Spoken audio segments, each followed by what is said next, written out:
Every time he finished a call with his boss, he would throw the phone to the ground and crush it with his foot. Besides that, he only ate takeout fast food. When lining up to order, he would deliberately avoid facing the crowd directly. Before going to bed each night, he always set an alarm in advance, making sure he wouldn't waste even a single minute. As a highly trained professional assassin, Mike knew better than anyone that details determine everything. That's why he was always extremely cautious, handling every task with precision, trying his best to avoid even the smallest mistake. But during this mission, a stunning woman suddenly appeared in his line of sight. He couldn't help glancing at her a few more times, and his heartbeat instantly shot past 100. Mike knew very well that in that state, his shooting accuracy would drop sharply, so he immediately adjusted his breathing and refocused his aim. Only when his heart rate dropped to the optimal level did he confidently pull the trigger, but the woman's sudden movement accidentally blocked the fatal shot. Mike wanted to fire again to finish the job, but the nearby bodyguards were just as professional. The moment they sensed danger, they pulled down the curtains. Mike realized the mission had failed.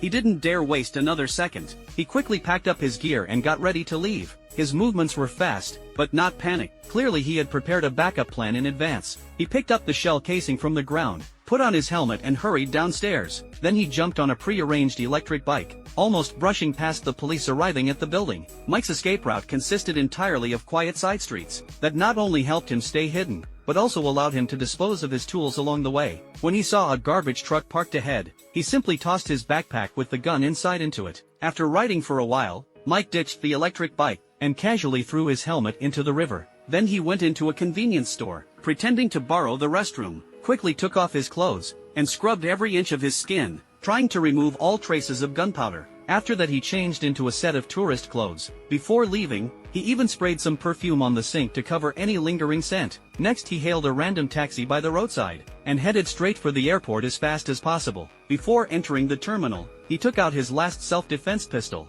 carefully wiped off the fingerprints, and tossed it into a trash can. But even though he no longer carried anything suspicious, when he went through security, he saw a police dog staring straight at him, and Mike couldn't help but feel a wave of unease.